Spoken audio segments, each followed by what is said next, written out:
اعوذ باللہ من الشیطان اللعین الرجیم، بسم اللہ الرحمن الرحیم۔ صفحہ نمبر 34۔ اس صفحے میں سورہ مبارکہ بقرہ کی 216 سے 219 نمبر تک کی آیات ہیں، یعنی کل 4 آیات ہیں کہ جس میں سے ابتدائی 2 آیتیں جہاد سے متعلق ہیں اور تیسرے میں بھی جہاد کا تذکرہ پایا جاتا ہے۔ پہلی آیت سب سے پہلے جہاد کے حکم کو بیان کرتی ہے کہ پروردگار عالم نے جہاد کو واجب قرار دیا ہے۔ البتہ جہاد ان کلمات میں سے ہے کہ جن کو دشمنان اسلام نے آج اسلام کے خلاف استعمال کرنا شروع کیا ہے، اور جہاد کا ایک غلط مفہوم بیان کر کے، اور نہ صرف غلط مفہوم بیان کیا بلکہ اس کے مصداق کے طور پر باقاعدہ بعض مسلمانوں کو استعمال کیا انہوں نے کہ وہ ایک غلط ڈھنگ کی مار کاٹ شروع کریں، اور اس کو انہوں نے جہاد کا نام دیا، اور پھر اس کو لے کر انہوں نے اسلام کے اس عظیم حکم کو، اس مقدس عمل کو جو جہاد تھا، اس کو بدنام کرنا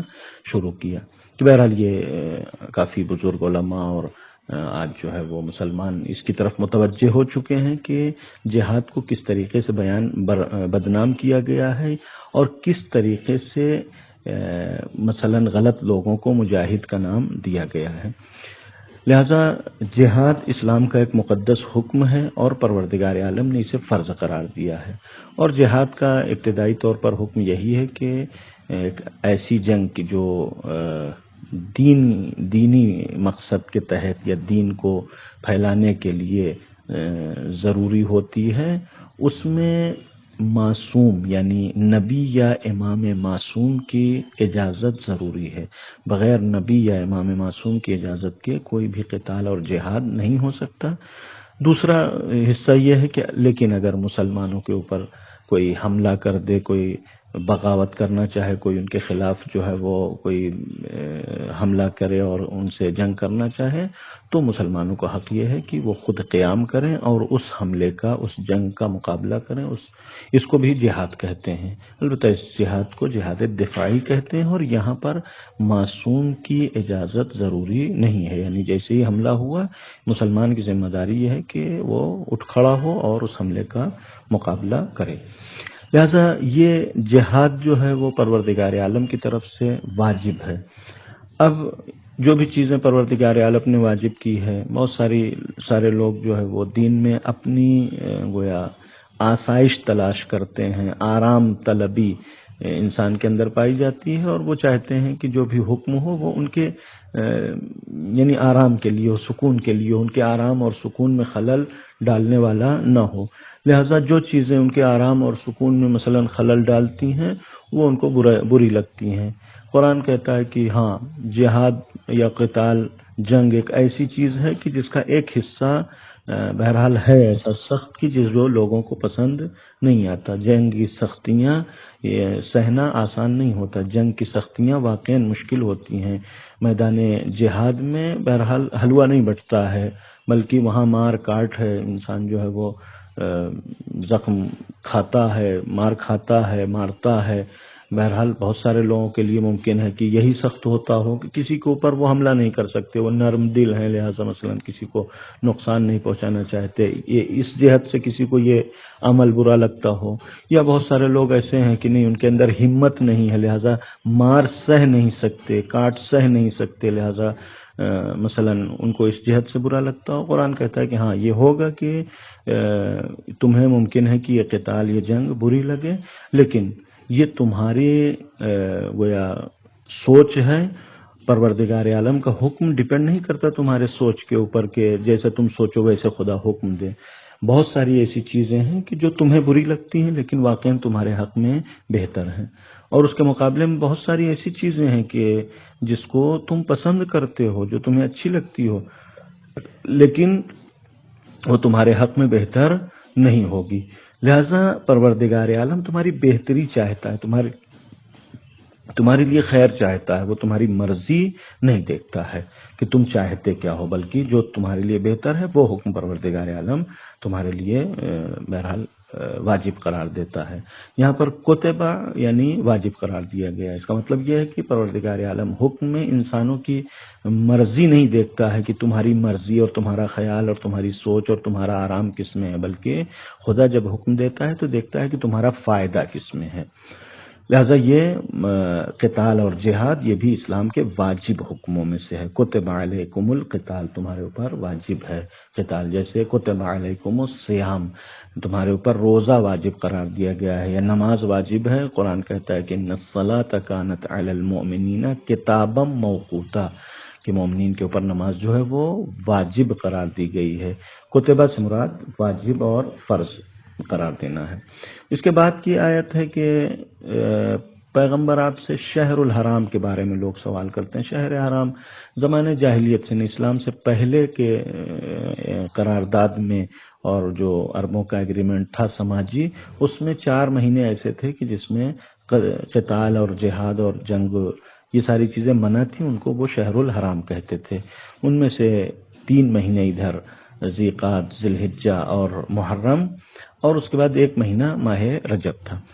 تو یہ 4 مہینے ایسے تھے کہ جس میں جنگ، جدال یہ ساری چیزیں منع تھیں اور لوگ اس کی رعایت کرتے تھے۔ اسلام آیا تو اسلام نے اس قرارداد اجتماعی کو باقی رکھا اور پسند کیا، لہذا اسلام کے حکم کا بھی جز ہو گیا کہ اس 4 مہینوں میں جنگ و جدال کو منع کیا، لہذا مسلمان بھی اس کے پابند تھے۔ لیکن کسی ایک واقعے میں ایسا ہوا کہ پیغمبر نے ایک لشکر بھیجا کہ جو جمادی الثانیہ، ماہ جمادی الثانیہ کے آخر میں نکلا تھا، اور اس کے بعد پھر اس نے کہیں پر حملہ کیا اور کچھ جنگ و جدال ہوئی، کچھ قتل و غارت ہوئی۔ بہرحال اس میں کچھ لوگ قتل کیے گئے، اور وہ جس دن ہوئی وہ ماہ رجب ہو چکا تھا، یعنی پہلی رجب غالباً تھی، جس کی وجہ سے کفار نے گویا شور شرابہ کرنا شروع کیا، پروپگنڈا شروع کیا کہ مسلمانوں نے مثلا ماہ حرام کے احکام کی مخالفت کر دی ہے۔ اور یہ سارا پروپگنڈا اس لیے تھا تاکہ مسلمانوں کو مثلا بائیکاٹ کیا جا سکے، اور جو ایک سماجی قرارداد تھی اور عربوں کے درمیان جو عصبیت اور تعصب عربی پایا جاتا تھا، اس کی بنیاد پر مسلمانوں کو مثلا بائیکاٹ کیا جائے کہ یہ پرانے قرارداد کے بھی پابند نہیں ہیں۔ اس طریقے کے پروپگنڈے کے مقابلے میں قرآن نے جواب دیا کہ پیغمبر آپ سے یہ ماہ حرام میں جہاد کے بارے میں پوچھتے ہیں تو آپ ان سے کہہ دیجئے کہ جہاد گناہ کبیرہ ہے، قتال گناہ کبیرہ ہے، جنگ ماہ حرام میں گناہ کبیرہ ہے، لہذا نہیں کرنا چاہیے۔ لیکن یہ بات نہیں فراموش کرنا چاہیے کہ صد عن سبیل اللہ وکفر بہ، اللہ کے اوپر ایمان نہ رکھنا اور خدا کا انکار کرنا، اللہ کے راستے میں رکاوٹیں پیدا کرنا، مانع ایجاد کرنا، خدا کے راستے سے لوگوں کو روکنا، اسی طریقے سے مسجد الحرام کی بے حرمتی اور مسجد الحرام سے لوگوں کو باہر نکالنا، یہ جو ہے وہ اس سے بڑا گناہ ہے۔ یعنی اگر مثلا غلطی سے مسلمانوں نے نہ جاننے کی وجہ سے ایک دن ایک قتال، ایک جنگ کر لیا ماہ حرام میں، ٹھیک ہے وہ حرام ہے، لیکن جو ہے وہ یہ سارے گناہ اس سے کہیں زیادہ ہیں۔ اور پھر جو تم پروپگنڈا کر رہے ہو، یہ پروپگنڈا بھی تمہارا گویا اس ماہ حرام کی بنیاد پر نہیں، بلکہ تم اسلام کے خلاف فتنہ برپا کرنا چاہتے ہو۔ والفتنۃ اکبر من القتل، اور اگر وہاں کچھ قتل ہوئے ہیں تو تم جو فتنہ برپا کرنا چاہتے ہو وہ اس سے برا ہے۔ یعنی مثلا اس کے مقابلے میں تم جو ہے وہ پھر جنگ و جدال اور پھر قتل و غارت ہوگی، وہ تو اس سے بھی زیادہ برا ہے۔ اور پھر یہ جو ہے وہ کوئی انتہا نہیں ہے کہ ہاں آج ہی مثلا سارا اسلام کا معاملہ ختم ہو جائے گا اور آج سے جنگ بند ہو جائے گی، بلکہ ولا یزالون یقاتلونکم، یہ جو غیر مسلمان ہیں، کفار ہیں، مشرکین ہیں، یہ ہمیشہ آپ سے جنگ کرتے رہیں گے یہاں تک کہ آپ کو اپنے دین سے پلٹا دیں۔ یعنی اگر آپ پلٹ جائیں تو گویا جنگ کا خاتمہ ہو سکتا ہے، ورنہ جب تک آپ مسلمان ہیں، خدا کے دین پر گامزن ہیں، تب تک یہ جنگ و جدال کو قائم رکھیں گے، یہ ماننے والے نہیں ہیں۔ لیکن پروردگار عالم نے اس بات کا بھی اعلان کر دیا کہ اگر کوئی پلٹ کے چلا جائے گا اسلام سے اور کافر ہو جائے گا اور پھر کافر حالت کفر میں اس دنیا سے چلا جائے گا تو اس کے سارے اعمال برباد ہیں، ان کے اعمال کی کوئی جزا نہیں ہے، اور وہ ان کا ٹھکانہ جہنم ہوگا اور وہیں پر ہمیشہ رہیں گے۔ اس کے بعد کی آیت، بہت سارے لوگ بہرحال ایسے ہوتے ہیں کہ جن میں ہر چیز کی ایک آرزو پائی جاتی ہے اور بس اپنی آرزو لیے بیٹھے رہتے ہیں کہ کبھی نہ کبھی پوری ہوگی، لہذا وہ آرزو کبھی امید میں بدل نہیں پاتی۔ قرآن کہتا ہے کہ حقیقت میں امید کیا ہے؟ امید وہ لوگ رکھتے ہیں کہ جو ایمان لے آئے ہیں، جنہوں نے ہجرت کیا اور راہ خدا میں جہاد کرتے ہیں، یعنی ایمان لے کے آئے ہیں، اس کے بعد ضرورت پڑی تو انہوں نے ہجرت بھی کیا۔ مثلا جناب جعفر جو ہے وہ مکہ چھوڑ کے، وطن چھوڑ کے حبشہ چلے جاتے ہیں، اور تقریباً جو ہے وہ 17 سال حبشہ میں زندگی گزاری، اور اس کے بعد پھر مدینے واپس آتے ہیں۔ ہجرت آسان نہیں ہوتی، وطن چھوڑنا آسان نہیں ہوتا، لیکن یہ لوگ خدا کے دین کے لیے ہجرت کرتے ہیں، یعنی وطن چھوڑتے ہیں، ایک گویا اہم کام انجام دینا، یہ سخت کام انجام دینا، یہ اس کے بعد جہاد کرتے ہیں خدا میں، راہ خدا میں، یعنی راہ خدا میں جو بھی ان کو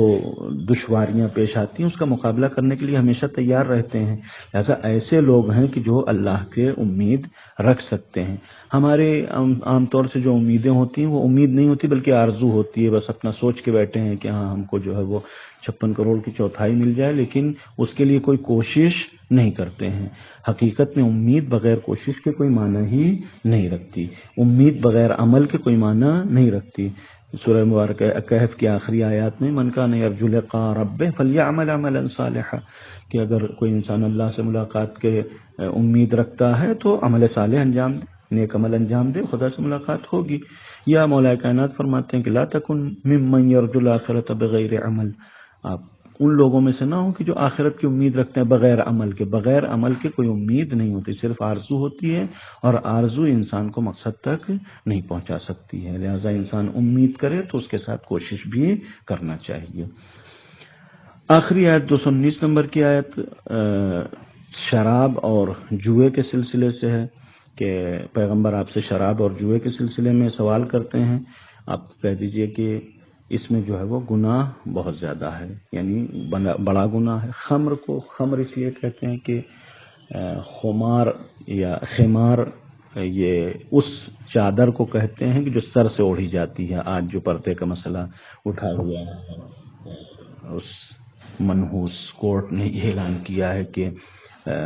اسلام میں پردہ نہیں ہے۔ قرآن کہتا ہے کہ نہیں، اپنی اوڑھنیوں کو سر کے اوپر ڈال کے اور اپنے سینے تک پھیلا کے رکھیں۔ اوڑھنی بہرحال ہے، وَلْيَضْرِبْنَ بِخُمُرِهِنَّ عَلَى جُيُوبِهِنَّ، کہ خمار بہرحال اسلام کا لباس اور اسلام کا کے پردے کا حکم ہے۔ لہذا خمر یعنی شراب کو خمر اس لیے کہتے ہیں کہ انسان کے عقل کو اس طریقے سے کور کر لیتی، جس طریقے سے چادر انسان کے وجود کو کور کر لیتی ہے۔ میسر یعنی مثلا دنیا میں جو مال کمانے کا، پیسہ کمانے کا طریقہ ہے وہ یہ ہے کہ محنت کرے، مزدوری کرے، انسان کوشش کرتا ہے، اس میں محنت ہے۔ لیکن میسر یسر سے بنا ہے، آسانی سے، یعنی جوا انسان کھیلے، 2 پاسے ادھر ادھر کرے، 2 گوٹ ادھر سے ادھر کرے، اور اس کے بعد اس میں پیسے کما لیتے ہیں، آسانی سے پیسہ کما لینا۔ لہذا اس کو جوئے کو، قمار کو میسر کہا گیا ہے، اور اس کو اسلام نے حرام قرار دیا ہے کہ محنت سے کماؤ، یہ فری کی کمائی جو ہے وہ اسلام میں جائز نہیں۔ اس کے بعد قرآن بیان کرتا ہے کہ ان دونوں میں فائدے بہت ہیں لوگوں کے لیے۔ لوگوں سے مراد یہ ہے کہ اگر ہم اس کا شخصی فائدہ دیکھیں تو بہرحال بہت فائدہ ہے۔ جو انسان شراب بناتا ہے، جو بیچتا ہے، جو یہاں کام کرتا ہے، سب کو فائدہ ہو رہا ہے اس سے، لیکن اس سے جو ہے وہ ایک اجتماعی طور پر نقصان ہے، یعنی مجموعی طور پر اس کا نقصان ہے، اجتماع کے لیے نقصان ہے، اگرچہ ذاتی فوائد اس میں بہت زیادہ ہے۔ میسر بھی یہی ہے کہ مثلا ایک انسان جو جوا جیتتا ہے، فری میں اس کو مال بہت حاصل ہو جاتا ہے، بہت بڑا فائدہ ہو جاتا ہے، لیکن حقیقت میں اس طریقے سے سماج کھوکھلا ہو جائے گا۔ ہر انسان جو کاروبار سے ہاتھ دھو کے بیٹھ جائے گا اور اس کے بعد جو ہے صرف جوئے سے پیسہ کمانا شروع کرے گا۔ جب پیسہ ہوگا ہی نہیں تو پھر کمائے گا کہاں سے؟ پیسہ لگا کے پھر پیسہ کمایا جاتا ہے یا جو ہے مال بڑھایا جاتا ہے، جوئے میں ایسا کچھ بھی نہیں رہتا۔ لہٰذا یہ دونوں چیزیں، ذاتی فائدہ تو اس میں بہت ہے، لیکن اجتماعی اعتبار سے دیکھا جائے تو یہ سماج کو کھوکھلا کر دیں گے اور اس میں نقصان بہت ہے، لہٰذا اسلام نے اس کو حرام قرار دیا ہے۔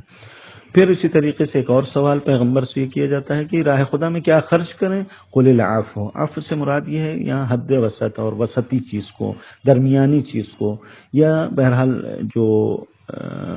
بعض لوگوں نے کہا کہ جو سب سے بہترین چیز ہو اس کو خرچ کرنے کے لیے، کہ جس کو سورہ مبارکہ آل عمران میں بیان کیا گیا لن تنالوا البر حتی تنفقوا مما تحبون، اپنے مال میں سے جو سب سے زیادہ محبوب ہوگا تمہارے لیے، جب تک اس کو خرچ نہیں کرو گے تب تک جو ہے وہ نیکی تک نہیں پہنچ سکتے۔ اس کا مطلب یہ ہے کہ انسان جو ہے وہ اگر نیکی کرنا چاہتا ہے تو اپنے مال کا بہترین حصہ انسان خرچ کرے، کہ جو بہترین حصہ خرچ کرے گا تبھی پروردگار عالم اس کو وہ جزا دے گا۔ اور پروردگار عالم اپنی احکام کو، اپنی نشانیوں کو اسی طریقے سے واضح کر کے بیان کرتا ہے۔ والسلام علیکم ورحمۃ اللہ وبرکاتہ۔